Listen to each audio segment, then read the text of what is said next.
here's your WNEM TV5 news update. Good morning, everyone. I'm Blake Keller. Here is a look at the top stories we're following for today.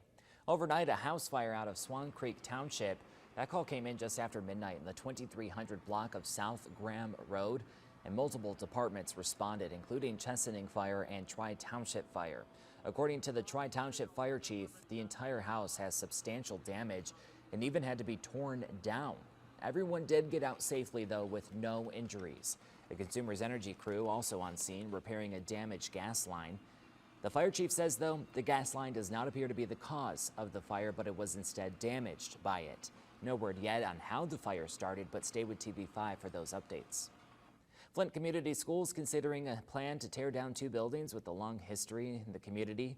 A vote that was supposed to happen last night didn't, but Flint Central and Whittier were closed in 2009 due to budget cuts and low enrollment. The vote on whether to tear down the buildings has been postponed to the next board meeting. If approved, the demolition will be funded from the $100 million in elementary and secondary school funding. It's scheduled for October 26th. The teen who pleaded guilty in the collision that killed a Flint police captain has been sentenced.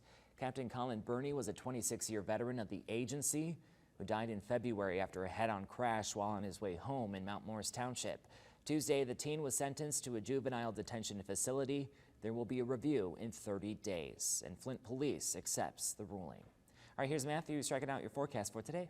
Thank you, Blake. We do have a cooler setup for today, and even as we head towards this weekend, 50s do look to be the norm for our high temperatures. That's just as we have two cold fronts that have moved through the area, and that will just be reinforcing that cooler air. Now, for this Thursday, we do have a scattered lake effect shower chance, so any rain that we do see should be more on that lighter side, but more in that hit or miss fashion, just with it being lake effect, and that stays isolated for tonight. And then for your Friday, much of the same there, just some isolated to even scattered lake effect showers. Now, as we head towards the weekend, our rain chances do look to be a little bit better early on Saturday morning, but that timing is convenient for us because it does look like once we head into the daytime, especially the afternoon Saturday, we should have a decent chunk of drier weather, and that should still hold as we head towards Sunday morning and even much of the afternoon on Sunday too, with the next rain chance for the weekend not making a return until late on Sunday evening, well after sundown. So something to keep an eye on for the weekend, but we may be able to have a decent chunk of dry weather in the middle of this upcoming weekend. For today, 55 for your high temperatures for the Tri-Cities, Flint, Thumb, lower 50s farther up north. 7-day forecast is 52 tomorrow, also on Saturday, 53 for Sunday,